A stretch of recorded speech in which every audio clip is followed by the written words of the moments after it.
Welcome to the Healthier Tech Podcast, the show about building a healthier relationship with modern technology. Now here are your hosts, R. Blank and Stephanie Warner.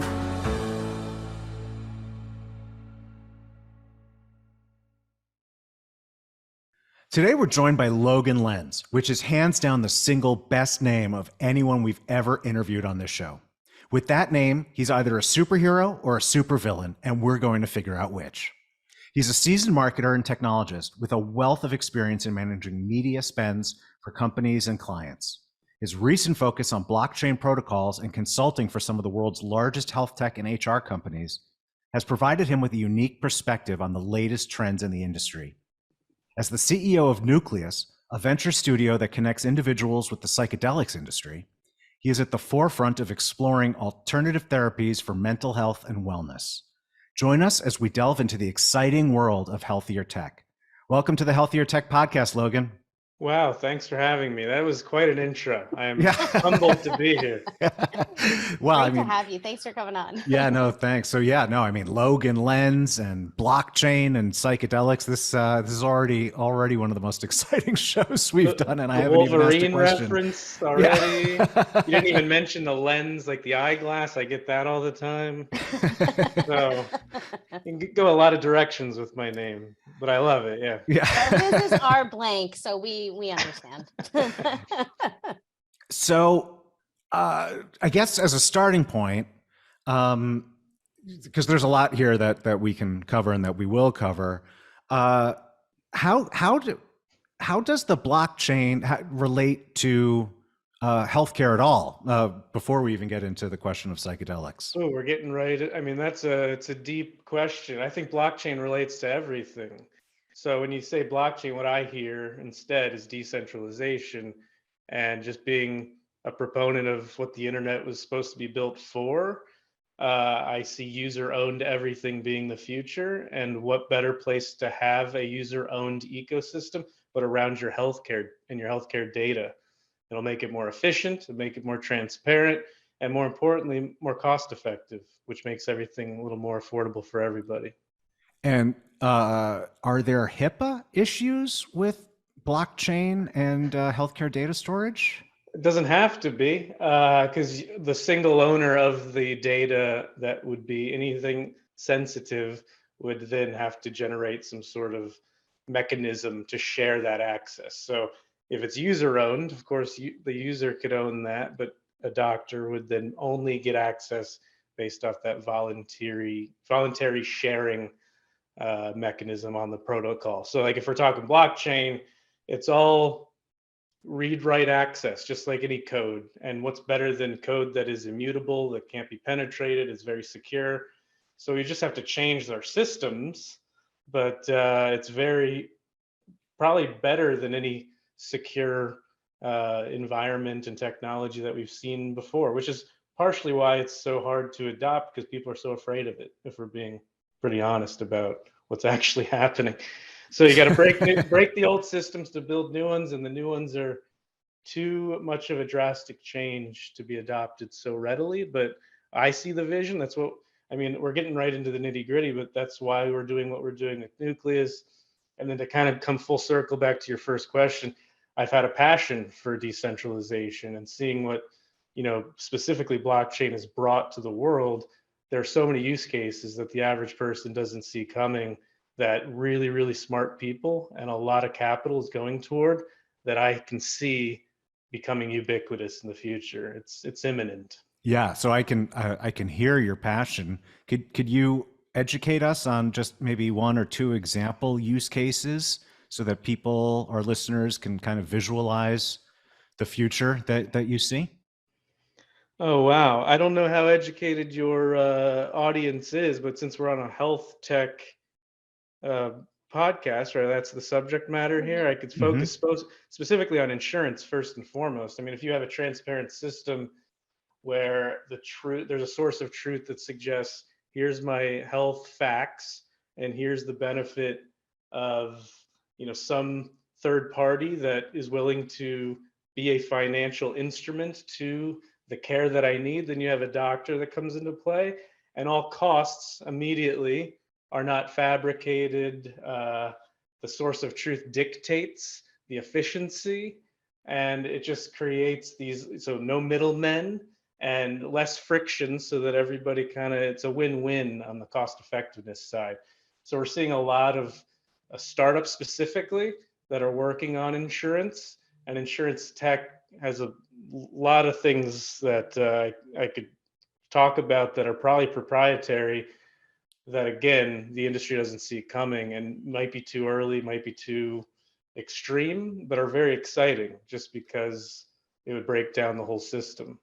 So blockchain in use in insurance or other aspects of healthcare, of providing healthcare, is any of that actually happening now, or is it still in development and it's in the future? I think you see a peer-to-peer version of insurance that's the closest thing to an actual like on-chain uh, infrastructure. So the answer is no directly, but are people working on it and figuring out the ways to kind of slot it into other protocols and things that are existing? I think we're like 2 steps removed from it being a reality, but certainly, like I said, not only are the ideations developed beyond the point of no return, but there are really smart people working on this so that once the toothpaste is out of the tube, so to speak, there's going to be no going back, right? So you mentioned, well, I mentioned in the intro, and then you brought it up, Nucleus.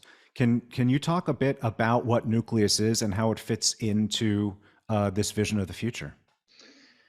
Perfect. So blockchain's sort of our very large long-term vision in terms of like user-owned everything. But what we focus on at Nucleus in the short term is bringing people to the psychedelics industry. So we're very focused on the mental health benefits of psychedelic treatments. That's psychedelic assisted therapy. Specifically, if people have done research, you have MDMA for PTSD that's really close to going through the clinical trials and being passed. And then you have psilocybin therapy. Oregon passed a state law where that's actually happening across the state. And then you see a lot of regulatory progress. So we're the infrastructure, we're developing ancillary services around this adoption. And all that means is that we're empowering people. So education is a big part of that. So we have a data platform that educates. We do a lot of content creation. So we have blogs and other articles that we release in terms, and also industry reports. But most importantly, we are a kind of a mechanism to connect people. So we have inside of these platforms ways to ask for treatments and ways to connect actual practitioners or educate practitioners so that they can be certified to actually do the treatments. And all across that, if you think about all the moving parts, we had to be set up as a venture studio to attack all these problems at once. And what a venture studio is basically a fast moving set of startups that brings in founders and incubates internally in one team the infrastructure to say, this is something that's worth testing into a market, the market validates it, then we can scale it on its own, or this didn't work, let's go on to the next big thing. And that agility is really what defines the venture studio. Nice. That's really great. But there's a lot there, but I want to step back just a little, just a little smidge. Sure. How would you describe the state of psychedelics in medicine now? I think a lot of people hear about it and maybe have some preconceived notions about what that means. So what would you describe the state of that of that being now? I think it's very interesting to a lot of people. I think you see this sort of adjacent realization that this can have a lot of benefit for society, but it's still really early. So our biggest asset, which is being early to a market and being able to capitalize on it, is also our greatest weakness, which is when you're too early to something, it's the wrong idea. And because it's unproven and it hasn't passed through clinical trials where this can become something that's widely adopted, you get the dangerous side of people are getting so excited about this that they try it unsupervised without the right protocols, and it becomes kind of this dangerous territory where media can capitalize on that. And then that's why what rises to the surface is this interesting blend of it saved my life and, oh, did you hear about this improper dose that killed somebody? And that's part of our job, is to filter through that so that we can educate folks on what is actually happening and why the bad stuff happens, how to avoid it, because all we're supporting is this future world where it's going through the right regulatory frameworks. People are actually going through and facilitating this under really, really intense supervision. And that's medicinal and clinical, not recreational and street use.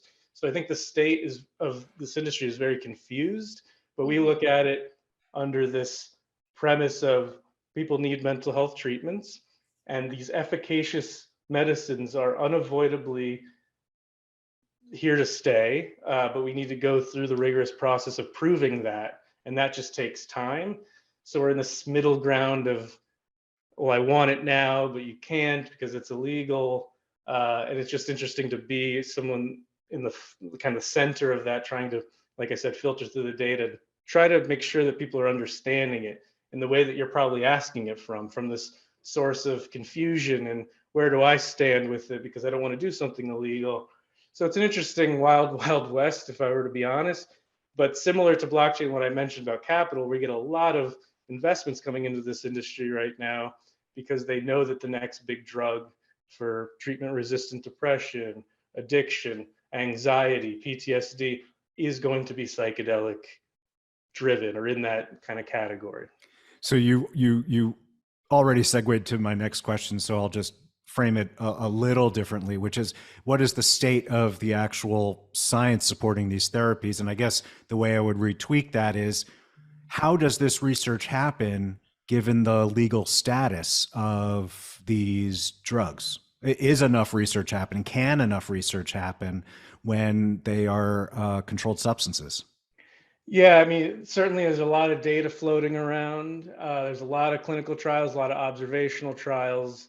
And yes, there's a lot happening, and it can prove, like I said, the efficacy and what the future can hold. But then just knowing that it's not enough data, because you need like scale and the ability to have undeniable truth. So but but do you, right? Because medicinal marijuana kind of reached people and reached market acceptance in large chunks of the country, absent, that level of clinical proof, right? Or am I mistaken on that? Yeah, I mean, for starters, if you're going to start to pick at specific components of the research side of this industry, I'm going to claim to not be an expert. So I try to avoid these types of questions for specifically that reason. I don't claim to be an expert. And then no, that's what fair. I'm trying to do is build a tech platform that allows for people to understand this a little bit better. And we have an advisory board and scientists that work with some of these businesses that are driving these forward, but they're the ones that are going to talk more, from an educated perspective.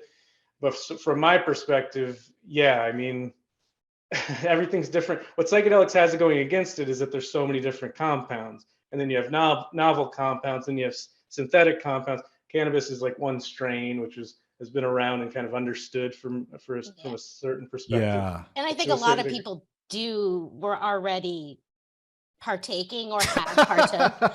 Sure. But when you're talking about MDMA, that may be a harder thing to get somebody's mind around. Yeah, actually, yeah, you'd mentioned MDMA. I think you mentioned you mentioned psilocybin. I'm not sure if you mentioned ketamine or if I was just reading that on your site. What are the key kinds of drugs that are being talked about or investigated for this type of therapeutic application? I'll just kind of summarize it through the quadrant of, it's kind of short, it's on a timeline of short-term, long-term, but also geographical. So yeah, I think ketamine is the most obvious because you're seeing a lot of ketamine clinics pop up because it's legal, but it's off-label. And what that means is it's actually an anesthetic, but the psychedelic industry sort of inherited it as a psychedelic. So that's kind of on its own, but yes, it's in the family, right? So that's growing, and rightfully so. A lot of people that have treatment-resistant depression or that have taken SSRIs to really not have a positive outcome have seen really great results there. Secondly, you have psilocybin, which is sort of doing the same type of thing for depression, but also is being tested across a ton of different conditions. And that's gaining a lot of traction. A lot of people obviously talk about microdosing magic mushrooms. We don't like to touch that as an organization. I also don't like to talk about that because there's legality to that. But the medicinal and clinical side that Oregon's pushing through is promising, and we'll see how that kind of gets scaled throughout the country. The third would be these retreats that do things like ibogaine, ayahuasca. You hear celebrities talk about ayahuasca.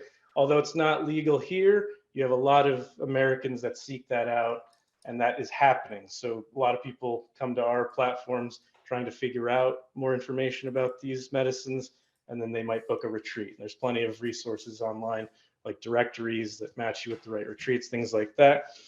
I know I said 4. Let me make sure I remember the 4th one. Well, I was going to mention ayahuasca, but I mentioned MDMA prior, and that's probably the leader in the clinical trial. So going through the process of, is this going to become something that people are going to be able to experience? We're seeing right now that 2024, next year, veterans with PTSD are going to be able to be treated, and that's going to be nationally. So I think those are the 4 hot topics that people talk about in this industry, and those are moving the rest of the compounds into this conversation of, okay, where does that leave?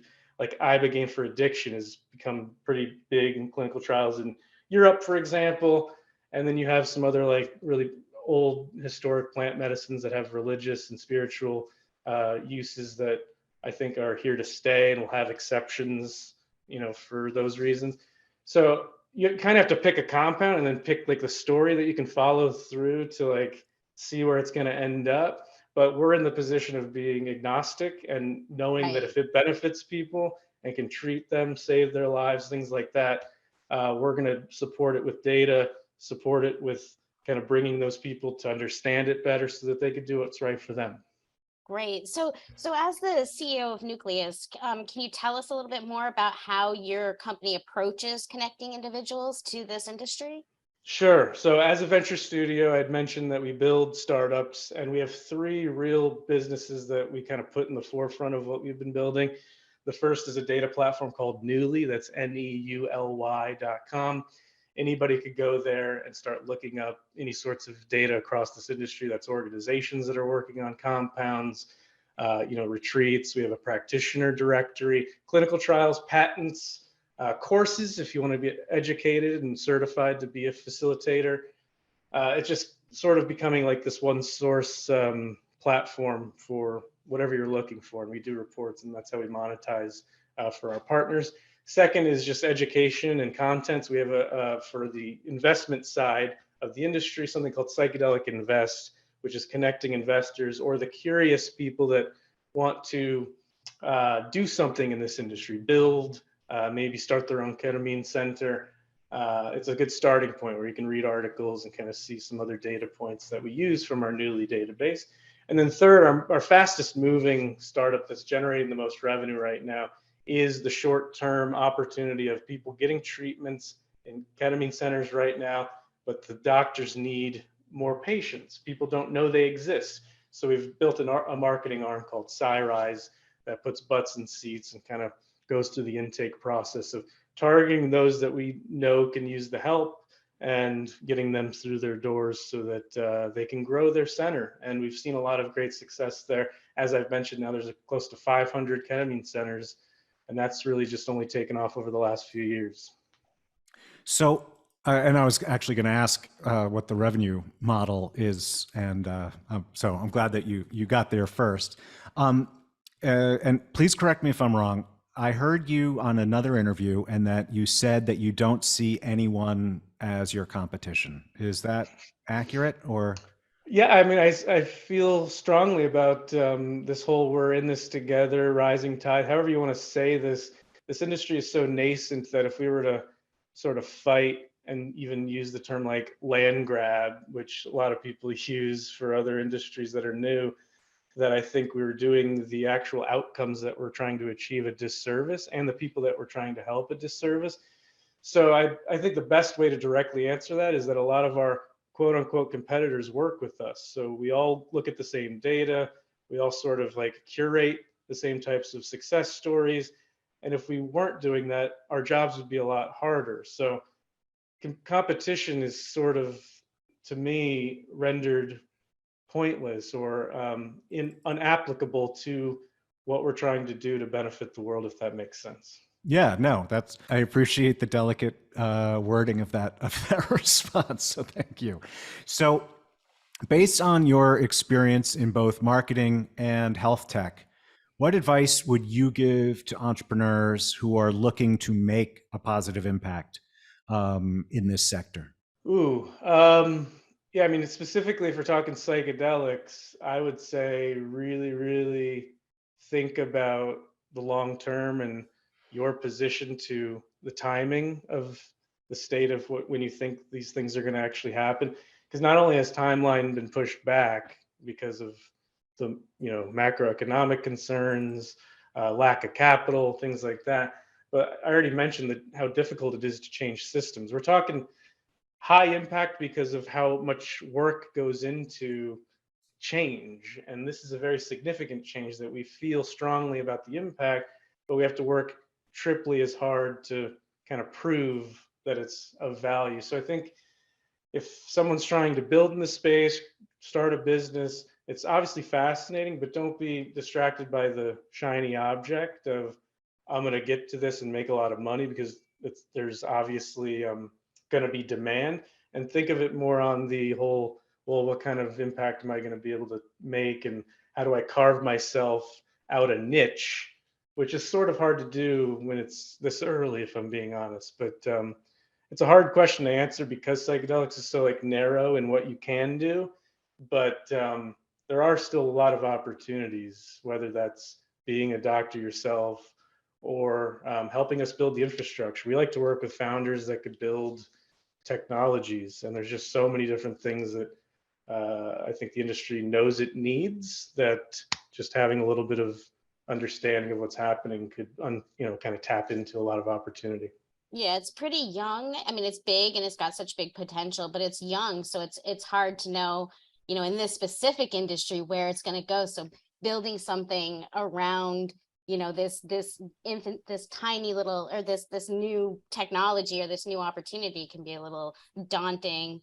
But so that kind of brings me to one of the questions that I have is, with something that's so constantly evolving, and there's new innovations and technologies, how do you stay up to date on the latest trends and developments in the industry? And what resources do you find most useful for staying informed? Yeah, I think we have the benefit of having built the thing that I think other people would answer is the thing, right? So I admittedly am not an expert. I already kind of mentioned that as a disclaimer, that I don't like to talk about this stuff as if I'm a scientist that have been studying the molecules for years. That would be so fake of me. But we have a technology that brings in all of the noise and the sentiments and the news, and what I just mentioned is horror stories balanced with success stories.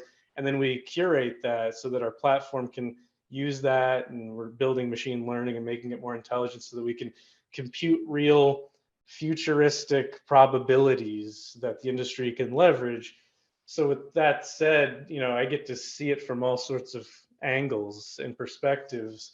And that's been my source of not just knowledge, but inspiration, because there's a lot of good that's happening. And if you just read a few studies, go through some of the journals that are being published, or even just focus on some of the clinical trials that might be happening around you, because there are a lot of them, you might be surprised to see, just how much good this is doing. And it's really exciting when you think about it that way. So once our listeners go check you out at withnucleus.com, and they get excited by all the information that you've presented and the positive direction that things seem to be going. I understand that you're running a crowdfunding campaign. Is that right? That is correct. We are live on WeFunder, so it's wefunder.com/nucleus. And yeah, like I said, the environment's tough right now, but we've already raised over $250,000. We're planning on closing it pretty soon, but it's going to help us kind of continue to do what we're doing. We're pretty close to break even, if I'm being honest. So the business is there, but because we're a venture studio, we want to be able to continue to keep all of our startups going and then spin them off into their own kind of entity and raise money once everything sort of balances out. So being an investor in Nucleus means you get wider exposure into psychedelics. So if you're at all interested, it's almost an answer to your question earlier of like someone that wants to come in and work with psychedelics, what better way than to have a diversified portfolio, which is Nucleus, and own a piece of what we're building and be a part of it. You can even contribute as an entrepreneur that ends up building something in our ecosystem. That's cool. So for our listeners who might be familiar with Kickstarter or Indiegogo as crowdfunding, could you just give a short explanation of how WeFunder is different and how their participation in your venture would be different? Yes, thank you. I sort of assume that people have done this before, but I appreciate the opportunity to say that in equity crowdfunding, it's different than something like Quick Kickstarter and Indiegogo. Those you're usually buying a product or sort of funding a project to make sure it happens. What's different with WeFunder and other crowdfunding that's for equity is you actually get a stake in the company. So you end up getting equity. You are an owner of Nucleus in this case, and you get then the upside potential as if any investor that would have come in before you or that comes in after. As we succeed, you succeed as a partial owner. And what's even better is you get to kind of be a part of the journey. So WeFunder becomes the platform where we get to correspond with you as an owner, and you get to contribute and sort of answer your questions, state your opinions, and be a playing role, a contributor in this very exciting journey that we have ahead of us. So it's a $200 minimum to invest, so anyone can do it. That's sort of our. But for $200, our listeners can become a partial owner of this venture. Yeah, that's really cool. And if you think about how early psychedelics is, we're going to stick around no matter what. We are currently funded by a venture fund, which gives us a great position to kind of angle toward what's going to happen in this industry. So we're not going to go anywhere. And the fact that this is just going to become more of a popular topic in a very competitive industry, there's a lot of upside, obviously, to play a role through WeFunder in that way. Cool. So everyone can go to withnucleus.com, and right there at the top, there's a button that says Invest in Nucleus, and you can see all about what Logan was just talking about. Logan, other than the website and the WeFunder campaign, is there anywhere else you would like our listeners to connect with you? No, I think that's a good place from the corporate side for Nucleus. If you want to reach out to me, I'm Logan Lenz, just like my name, first and last together, on Twitter, on pretty much anywhere you look. I've sort of secured that handle.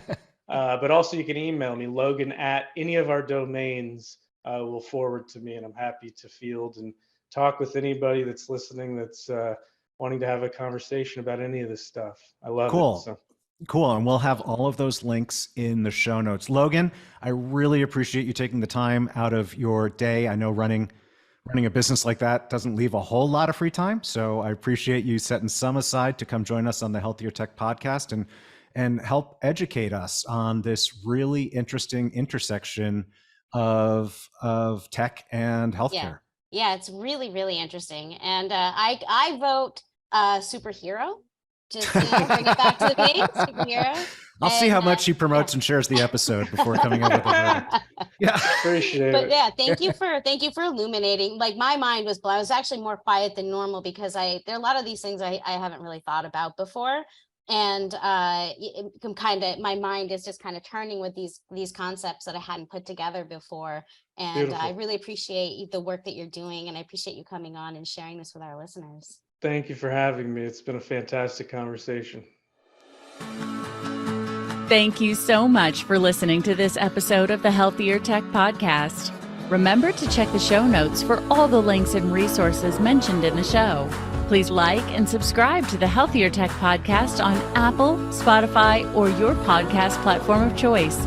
Get your free quick start guide to building a healthier relationship with technology and our latest information at healthiertech.co.